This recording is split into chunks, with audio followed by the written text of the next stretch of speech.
जय हिंद साथियों। आज के इस वीडियो में हम बात करेंगे शब्द रचना के सेकेंड पार्ट की, क्योंकि जो शब्द रचना का पहला पार्ट था ना वो काफ़ी लंबा हो रहा था, इसलिए वहाँ से वीडियो को हमने स्किप कर दिया था। और अर्थ के आधार पर जो आपके शब्द भेद होते हैं, जो कि दो प्रकार के होते हैं, सार्थक और निरर्थक, उस पर हम डिस्कशन कर चुके थे। और दूसरा आधार था रचना, बनावट या व्युत्पत्ति के आधार पर आखिरकार रचना कैसी है, बनावट कैसी है शब्दों की। तो इसके तीन आधार थे, रूढ़ हो, योग रूढ़ हो, यौगिक हो, सब पर हम डिस्कशन कर चुके थे। आज बच्चों हम आगे का डिस्कशन कंटिन्यू करेंगे उत्पत्ति, स्रोत या जन्म के आधार पर, ठीक है। क्योंकि वीडियो लंबा हो रहा था इसलिए यहाँ से मैंने स्किप किया हुआ था। तो अब हम यहाँ पर तीसरे नंबर से देखेंगे और ये आपके शब्द के आधार में आता है, ठीक है। शब्द भेद के आधार में आता है और आपको मैंने बताया भी था शब्द भेद के कितने आधार हैं, 5 आधार हैं। तो तीसरा वाला जो डिस्कशन है वो आज हम करेंगे, तीसरा भी, चौथा भी और पांचवा भी। मतलब आज टॉपिक को हम क्या करेंगे, फिनिश कर देंगे, ठीक है। तो चलिए कंटिन्यू करते हैं। ये ऊपर वाला तो भैया हो चुका है, तो इसे यहाँ से मैं क्या करता हूँ, हटा देता हूँ और आगे हम कंटिन्यू करते हैं। तो अब यहाँ पर है कि उत्पत्ति कहाँ से हुई, कोई शब्द आखिरकार आया कहाँ से है, एक्चुअली में उसका जन्म कहाँ से हुआ है, उसका शब्द का स्रोत क्या रहा है, ठीक है। तो इसमें आपको 5 प्रकार देखने को मिलेंगे। कितने मिलेंगे भेद? 5 भेद मिलेंगे, मतलब 5 प्रकार के शब्द देखने को मिलेंगे। अब वो 5 प्रकार के शब्द कौन कौन से हैं यहाँ पे आप देख सकते हैं। पहले नंबर वाला है बच्चों आपका तत्सम, ठीक है। पहला कौन सा है? तत्सम, तत्सम शब्द है। दूसरा बेटा कौन सा है? तद्भव है, ठीक है, तद्भव शब्द है। तीसरे नंबर वाला कौन सा है? देशज है, ठीक है, देशज शब्द है, डैश डैश कर दिया मैंने, ठीक है। इसके बाद चौथे नंबर वाला कौन सा है? विदेशज, विदेशज कह सकते हैं या विदेशी शब्द कह सकते हैं। और पांचवा है संकर, ठीक है, संकर शब्द।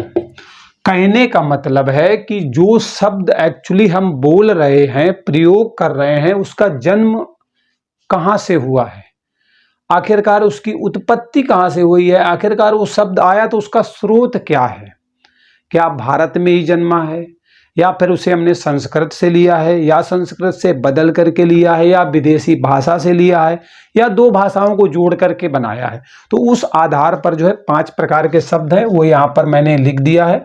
अब एक एक को मैं यहाँ पर आपको बता देता हूँ, क्योंकि एक्चुअली क्या है ना कि तत्सम और तद्भव पर तो एक पूरा कंटिन्यू टॉपिक ही होगा आगे, इसलिए बताऊंगा सारी बातें, लेकिन थोड़ा जल्दी में बताऊंगा। और देशज विदेशज भी बताऊंगा और संकर भी बताऊंगा, ठीक है, सब बताऊंगा। तो चलिए शुरुआत करते हैं। तो सबसे पहले बात करेंगे तत्सम की। तत्सम शब्द कौन से शब्द होते हैं बेटा? नाम है तत्धन सम। तत्धन सम का मतलब होता है उसके समान, उसके समान का मतलब होता है संस्कृत के समान।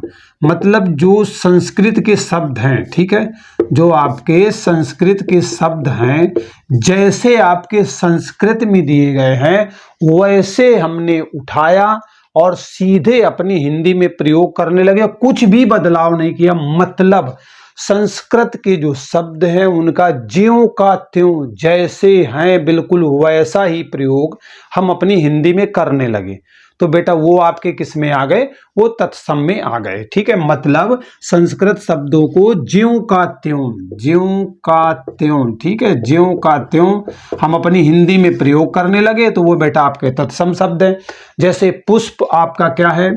पुष्प एक तत्सम शब्द है, क्योंकि संस्कृत में भी ऐसा ही लिखते हैं और हिंदी में भी।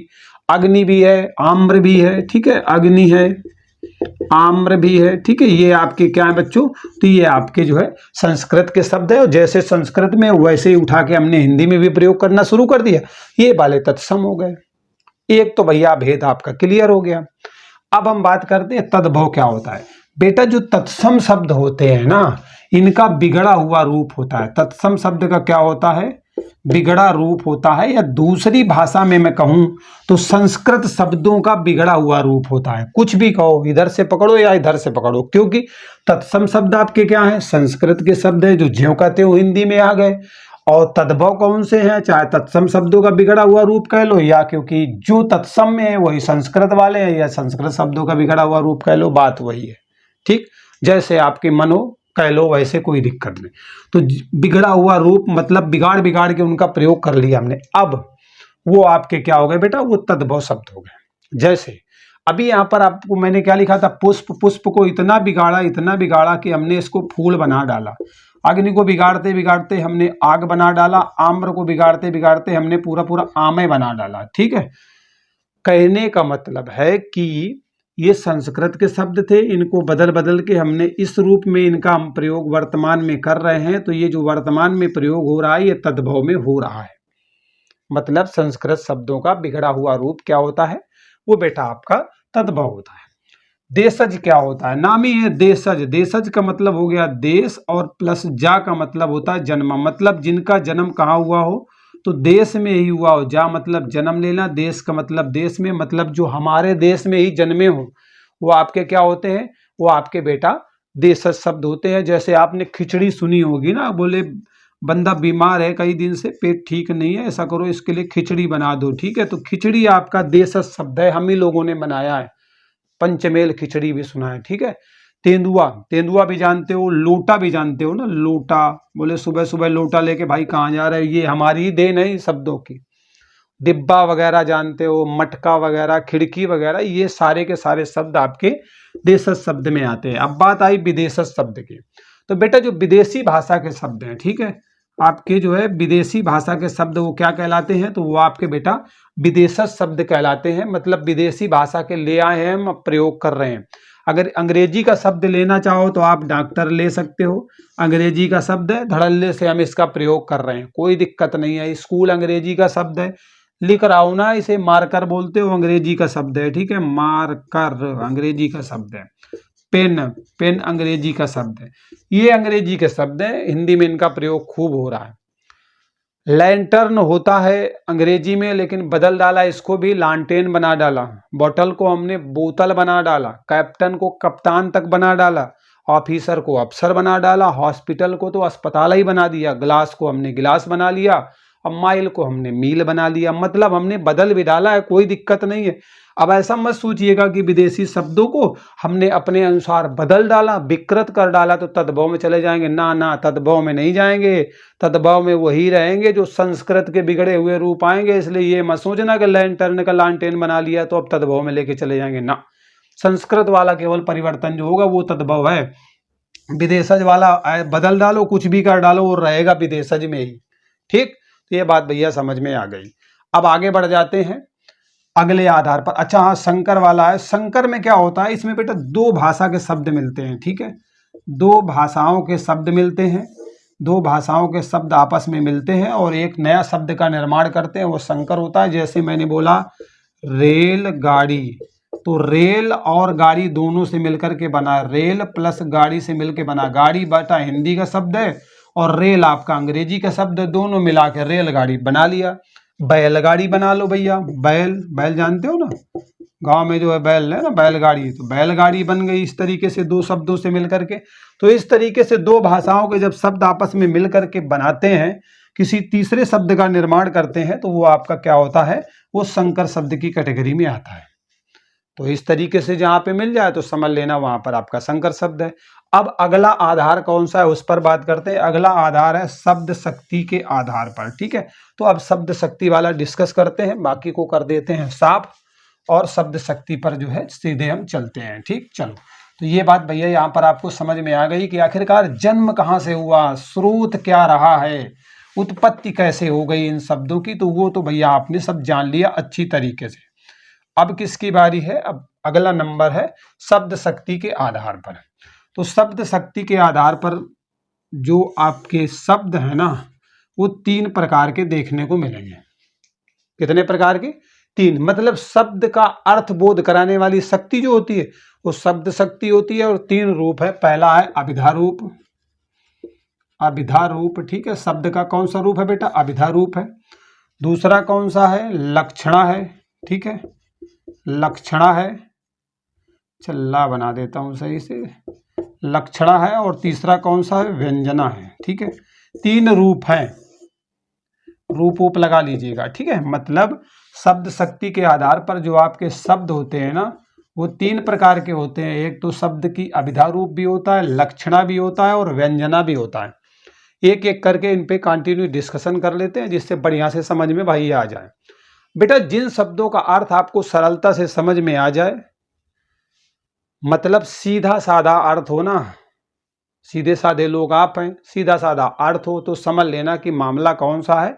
वहां पर शब्द की अभिधा रूप का प्रयोग किया गया है, मतलब सीधा साधा अर्थ होना चाहिए। ठीक है, सीधा साधा अर्थ होना चाहिए, सरलता से समझ में आ जाए, मतलब हमको सरलता से समझ में आ जाए, ज्यादा माथा पच्ची ना करनी पड़े, वो शब्द का अभिधा रूप होता है। मैंने बोला घर, दिमाग में क्लिक बन गई, अच्छा जहां रहते हैं सभी रहते हैं। पेन, पेंसिल, मार्कर, कलम, कुछ भी A to Z सरलता से समझ में आ रहा है, मतलब मामला ठीक चल रहा है। यहाँ पर कोई वाक्य भी आपका ले सकता है, जैसे मैं पुस्तक पढ़ता हूँ। ठीक है, मैं पुस्तक पढ़ता हूँ, हाँ तो भाई पढ़ रहा हूँ मैं पुस्तक, कोई दिक्कत नहीं है। इस वाक्य में आपके शब्द की अभिधा रूप का प्रयोग किया गया है, कोई प्रॉब्लम नहीं। मैं आ रहा हूँ, मैं जा रहा हूँ, मैं पढ़ रहा हूँ, मैं दौड़ रहा हूँ, मैं कुछ भी कर रहा हूँ, सीधी सीधी बात मैं बोल रहा हूँ, आपकी समझ में आ रही है, कोई समझने में दिक्कत नहीं हो रही कि एक्चुअली में ये कर क्या रहा है बंदा, तो बस समझ लेना वहां पर शब्द की अभिधा रूप का प्रयोग किया गया। अब लक्षणा का मामला क्या है? जिन शब्दों का सीधा अर्थ ना लेकर के प्रयोजन बस दूसरा अर्थ लिया जाए, मतलब लक्षणा में क्या होता है कि सीधा अर्थ लेना मना है, मतलब सीधा अर्थ लेना मना है, और प्रयोजन बस कोई दूसरा अर्थ लेंगे, मतलब क्या करेंगे, प्रयोजन बस कोई तीसरा अर्थ लेंगे हम। ठीक है, कोई तीसरा अर्थ लेंगे, मतलब दूसरा अर्थ लेंगे, प्रयोजन बस कोई दूसरा लेंगे या तीसरा लेंगे, मतलब कोई और अर्थ लेंगे जो एक्चुअली में वहां पे लिखा है वो हम अर्थ नहीं लेंगे। कहने का मतलब ये है। तो भैया लक्षण दिखा दिया इसने कि शब्द का जो है क्या है, सीधा अर्थ तो लिया ही नहीं, और कोई प्रयोजन बस दूसरा अर्थ यहाँ पर हमें दे दिया, मतलब क्या, अपने लक्षण दिखा दिए इसने। अब एग्जाम्पल यहाँ पर बहुत पूछा जाता है, जैसे बोल दिया जाए वह बिल्कुल गधा है, मैंने यहाँ पर ले लिया वह बिल्कुल गधा, या किसी व्यक्ति का यहाँ पर नाम रख सकते हैं हम। अब एक बात बताओ, ये वह है भैया, मान लीजिए मैंने यहाँ पर रमेश नाम का व्यक्ति डाल दिया। ठीक है, तो मान लीजिए काल्पनिक है, ठीक है, कोई अपने पे मत ले, तो रमेश, मैंने बोला रमेश बिल्कुल गधा है। अब इसको थोड़ा सा सोच के देखो, ये रमेश क्या है, ये आपका व्यक्तिवाचक संज्ञा में है। ठीक है, व्यक्तिवाचक संज्ञा है, मतलब किसी व्यक्ति के बारे में, किसी व्यक्ति का नाम है। यार जब ये व्यक्ति है मतलब कोई ये आदमी है। अब जब ये आदमी है और ये गधा जो यहाँ पर दिया गया, ये एक्चुअली में क्या है, ये बेटा एक जानवर है। अब बड़ा संशय की स्थिति है कि एक्चुअली में इसे बोला क्या गया है रमेश व्यक्ति को, तो रमेश को क्या गधा बोल दिया गया, मतलब रमेश जानवर तो है नहीं, ये वास्तविक में क्या है, एक व्यक्ति है। तो मामला यहाँ फंसा। अब इसमें हमने थोड़ा सा दिमाग लगाया, गधा होता एक्चुअली कैसा है, तो गधा जानवर जो होता है ना बेटा, धमाकेदार मूर्ख होता है, मतलब मूर्ख से जो है यहाँ पर क्या है, अर्थ की पुष्टि करवाई है। मतलब कौन सा लक्षण लिया है, मूर्ख वाला लक्षण लिया है, जानवर वाला नहीं लिया है। कहने का मतलब है रमेश बिल्कुल मूर्ख है। अगर दूसरी भाषा में समझे, सीधा सीधा अर्थ नहीं निकलवाया इसने, क्या किया, लक्षण दिखा दिए और प्रयोजन बस दूसरा अर्थ यहाँ पर ले लिया, क्योंकि गधा तो जानवर होता है, उसे न लेकर के उसकी जगह में मूर्ख लिया है। उस गधे का अर्थ क्या लिया है, मूर्ख, मतलब रमेश बिल्कुल मूर्ख है। ये सीधे सीधे कहना चाहिए था इसको, पर इसने ऐसा नहीं बोला, थोड़ा सा घुमा के दिया। ठीक, एग्जामिनर भी ऐसे ही घुमा के प्रश्न देता है, इसलिए ध्यान रखिएगा। अब तीसरा रूप है बेटा व्यंजना रूप। व्यंजना में क्या होता है पता है, जिन शब्दों का ना तो वाच्यार्थ लिया जाता है, जो भैया वो लिखा हुआ है ना उसका अर्थ भी नहीं लेना, और ना ही वो किस लक्ष्य पे लग रहा है, मतलब कहीं पे निगाहें कहीं पे निशाना वो भी नहीं लेना है, मतलब कोई दूर का ही निशाना लगाना है। अब एग्जाम्पल से समझो, एक्चुअली क्या है ना, ये एक जो है जबरदस्त वाला चोर है और अपने साथी के पास गया और बोला कि आज बहुत भयानक रात है। ठीक है, आज की रात बहुत अंधेरी है। ठीक है, बहुत अंधेरी है, इसने अपने साथी से बोला। अब आप सोचोगे कि ये यहाँ से गया, अरे अंधेरा था तो जाने की जरूरत क्या थी, लेकिन फिर भी ये गया इसके पास और इससे बोला कि आज की रात बहुत अंधेरी है। मतलब इसके कहने का मतलब क्या है, क्या रात की तारीफ कर रहा है, नहीं, रात की तारीफ नहीं कर रहा, उसकी प्रशंसा नहीं कर रहा, विशेषता नहीं बता रहा रातवाद की, उसका मामला कुछ और है, कह रहा है आज अच्छी खासी रात है, चलते हैं और कहीं पे जो है डाका डालते हैं, सब समेट लाते हैं। मतलब चोरी के लिए अच्छी रात है, उसका इशारा ये है। तो भैया ना उसने वाच्यार्थ लिया, ना ही लक्ष्य को लिया, कोई और ही लक्ष्य लेके बैठा है, उसको ले लिया इसने। कहने का मतलब है कि यहाँ पर रात की जो विशेषता है वो बताने का उद्देश्य नहीं है पहले वाले चोर का दूसरे का, बल्कि कहने का मतलब है कि आज की रात बहुत अंधेरी है, मतलब चोरी लायक जो है शानदार रात है, चलते हैं और माल समेट के लेके आते हैं। तो इस तरीके से व्यंजना रूप भी आपको समझ में आ गया। तो अभिधा हो गया सीधा साधा, लक्षणा में क्या होता है अपने लक्षण दिखा दे, सीधा न लेके प्रयोजन बस तीसरा ले ले, दूसरा ले ले। और इसमें आज की रात वाले में तो ना भैया लक्षार्थ का पता हो कि लक्ष्य कहाँ लगेगा, क्योंकि यहाँ पर तो अंधेरी रात की बात की गई है ना, वहां पे तो लक्ष्य लगाया नहीं, निशाना नहीं लगाया, कोई और निशाना लगा रहा है कहीं और पे, तो वो आपके जो है व्यंजना में चला जाएगा। अब अगला कौन सा है विकार या रूपांतर वाला, उसे भी हम यहाँ पर जो है डिटेल में देख लेते हैं। ठीक है, तो इस तरीके से जो है विकार और रूपांतर वाले पे बात करना। अब देखो विकार या रूपांतर में एक्चुअली होता क्या है, नाम ही है विकार कर पाओगे, मतलब अच्छा कर पाओगे या बिगाड़ पाओगे। ठीक है, वो आपके विकार में होता है। इसे भी यहाँ से मैं क्या करता हूँ खत्म कर देता हूँ। तो अब विकार या रूपांतर के आधार पर आपके जो शब्द है ना दो प्रकार के होते हैं। एक तो बेटा आपका विकारी होता है, विकारी भिखारी नहीं, ठीक है। दूसरा क्या बेटा अविकारी, ठीक है, अविकारी। पहला वाला क्या होता है बेटा विकारी होता है, नामी है। विकारी मतलब जिसमें विकार पैदा कर पाओ, नामी है। रूपांतर जिसका रूप बदल पाओ, ठीक है, रूप में अंतर कर पाओ, बदलाव कर पाओ। तो दो स्थितियां हैं, या तो तुम कर पाओगे या तो तुम नहीं कर पाओगे। अगर तुमने कर लिया तो वो आपका विकारी हो जाएगा।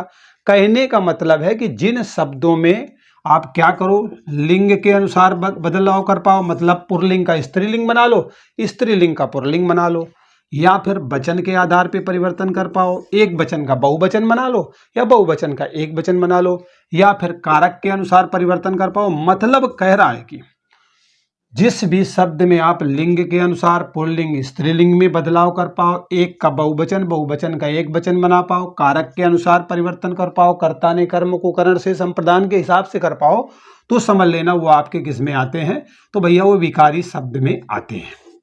अब आपके मन में एक और प्रश्न यहां से तुरंत टपक गया होगा कि क्या संज्ञाएं हमारी जो है विकारी शब्द होती हैं?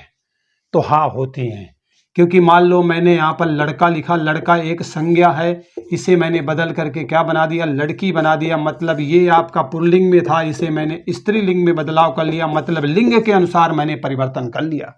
यहाँ पर आपका लड़का दिया गया है, मैंने इसका क्या किया लड़के बना लिया, मतलब मैंने क्या किया वचन के हिसाब से, ये एक वचन में दिया गया था, मैंने इसे बदल करके बहुवचन में कर लिया, मतलब मैंने परिवर्तन कर लिया, विकार कर लिया, बदलाव कर लिया। मतलब क्या निकल के आया कि जिन शब्दों में लिंग वचन और कारक के अनुसार आप कर लें बदलाव वो बेटा विकारी। अब विकारी में होता कौन कौन है, तो बेटा आप संज्ञा को भी इसी तरीके से बदल सकते हो लिंग वचन और कारक के अनुसार, ओके। सर्वनाम का भी बदलाव आप ऐसे ही कर सकते हो, इसके बाद क्रिया का भी बदलाव आप ऐसे ही कर सकते हो, विशेषण का बदलाव भी आप ऐसे ही कर सकते हो। तो ये जो चार के चारों हैं, है ना, चार चौपट जो है कौन से हैं, संज्ञा सर्वनाम क्रिया और विशेषण, ये बेटा आपके विकारी शब्द में आते हैं। शेर का शेरनी बना लिया, हाथी का हथनी बना लिया, बड़ी आसानी से बना लिया, मतलब मेल का फीमेल, फीमेल का मेल बना डाला आपने। अब बात है अविकारी शब्द की, तो बेटा यहाँ पे क्या किया था आपने परिवर्तन कर लिया था, बदलाव कर लिया था, लेकिन किसके अनुसार, इसी लिंग के अनुसार। तो यहाँ पर भी लिंग आएगा, इसके बाद आपका वचन भी आएगा और आपका कारक आएगा, लेकिन यहाँ पे परिवर्तन कर लिया था, यहाँ परिवर्तन नहीं कर पाओगे।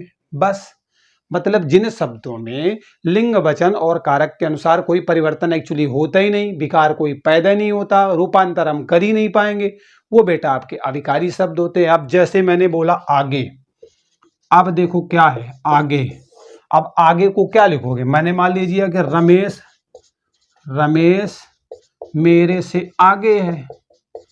अब इसको मैं क्या करूं बताओ, क्या मैं बदल लूं, आगे को मैं क्या कर लूं, आगे को बदल के मैं आगे कर लूं, वो भी तो नहीं बनेगा, मतलब ही नहीं रहेगा उसका, मैं बदल ही नहीं सकता, कुछ भी रहेगा आगे तो आगे ही रहेगा, ठीक है। पीछे, अब कोई मेरे पीछे है तो भैया पीछे तो पीछे रहेगा, नहीं बदल पाऊंगा। ऊपर है ना, नीचे, ये सब क्या है, सब आपके अविकारी है। यहाँ वहाँ जहाँ तहाँ है ना, ये सब क्या है आपके अविकारी है, मैं इन्हें बदल नहीं पाऊंगा। विकार या परिवर्तन लिंग वचन के अनुसार नहीं कर पाऊंगा, क्योंकि यहां पर मैं क्या करूं, रमेश को मैं फिर भी ले लूं, मैं यहाँ पे किसी मोना को डाल दूं तब भी नहीं होगा। मोना मेरे से आगे, अब भी आगे है, मैं कहाँ बदल पाया। अब इसके हिसाब से तो स्त्रीलिंग है, बदलना चाहिए, नहीं बदलेगा, कोई बदलाव नहीं होगा। तो इस तरीके से आपने देखा कि विकार या रूपांतर के आधार पर आपके शब्द कितने प्रकार के होते हैं, दो प्रकार के, एक अविकारी और एक विकारी होता है। मतलब अविकारी और विकारी, विकारी और अविकारी कुछ भी कहो, कोई दिक्कत नहीं है। तो ये बात भैया आपको समझ में आ गई। अब इसके अंतर्गत आता कौन है, तो इसके अंतर्गत बेटा आपके क्रिया विशेषण आते हैं। ठीक है, जिस तरीके से यहाँ पर संज्ञा, सर्वनाम, क्रिया विशेषण आपके किस में आते थे, विकारी में, तो अविकारी में कौन से आते हैं, क्रिया विशेषण आते हैं। ठीक है, क्रिया विशेषण, जल्दी से, जोर से, तेजी से, ये सब क्रिया विशेषण है, समझ रहे हो ना। और संबंध बोधक आते हैं, समुच्चय बोधक भी आते हैं, विस्मयादि बोधक अव्यय आते हैं। ये सब के सब जो है आपके किस में आते हैं, अविकारी वाले में आते हैं। ठीक है, अविकारी वाले में क्रिया विशेषण हो गया, समुच्चय बोधक हो गया। ठीक है, और कौन हो गया बच्चों, विस्मयादि बोधक हो गया, संबंध बोधक हो गया, ये सब के सब आते हैं। तो इस तरीके से बात भैया आपको समझ में आ गई। क्रिया विशेषण में जैसे धीरे धीरे, क्रिया विशेषण नाम ही है, क्रिया की विशेषता बतलाने वाला। धीरे धीरे, जोर से, तेजी से, है ना, बार बार, आजकल, परसों, ये सब आपके क्रिया विशेषण के अंतर्गत आते हैं। संबंध बोधक में अगर बात करोगे, कहो तो भैया लिख देता हूँ, नहीं भैया आप कंफ्यूजन में रहोगे हमेशा, है ना, कि ये बात तो नहीं बताई, बाकी सब पूरा तो बता दिया, तो चलो लिख ही देता हूँ, क्योंकि संज्ञा तो आप जानते ही हो। ठीक है, किसी व्यक्ति, वस्तु, स्थान आदि के नाम को संज्ञा कहते हैं, तो पहचान लिया। सर्वनाम तो जानते हो, मैं, तुम, हम, या, वह। ठीक है, इसके बाद आपकी जो क्रियाएं, आना जाना, खाना पीना, दौड़ना भागना, ये सब हो गई। इसके बाद विशेषण में छोटा, बड़ा, मोटा, पतला, ये सब हो गए। अब विकार या रूपांतर में से दो अवस्थाएं थी, एक क्या था, विकारी, तो विकारी वाला तो मैंने आपको बता ही दिया। बात यहाँ पर अविकारी की है, उसे मैं थोड़ा सा बता देता हूँ। इसके कितने भेद निकल के आते हैं बच्चों, इसके 4 निकल के आते हैं। एक तो आपका होता है क्रिया विशेषण, क्रिया विशेषण। दूसरा कौन सा होता है बेटा, संबंध बोधक होता है। ठीक है, संबंध बोधक होता है। अगला समुच्चय बोधक होता है। ठीक है, और अगला कौन सा होता है, विस्मयादि बोधक होता है, विस्मयादि बोधक। ठीक है, ये जो है 4 प्रकार के होते हैं। क्रिया विशेषण में कौन सा होता है, तो मैंने बता ही दिया, जैसे धीरे धीरे। क्रिया विशेषण, क्रिया की विशेषता बतलाने वाला, जैसे मैंने कहा धीरे धीरे पढ़ो, पढ़ो क्या है, क्रिया है। धीरे धीरे इसकी विशेषता बता रहा है, धीरे धीरे पढ़ना है, तेजी से नहीं पढ़ना, जल्दी जल्दी नहीं पढ़ना है। तो जल्दी जल्दी आए, धीरे धीरे आए, जोर से पढ़ो, कहते नहीं बच्चों जोर से पढ़ो, तेजी से दौड़ो, है ना, बार बार आओ, बार बार जाओ। इस तरीके से ये सब क्रिया विशेषण में आ गए।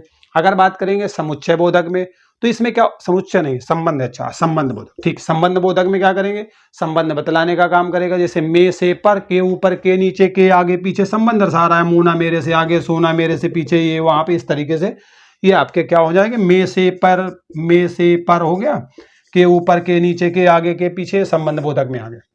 समुच्चय बोधक में क्या होता है, समुच्चय बनाने का काम करेगा, समुच्चय का बोध करवाएगा।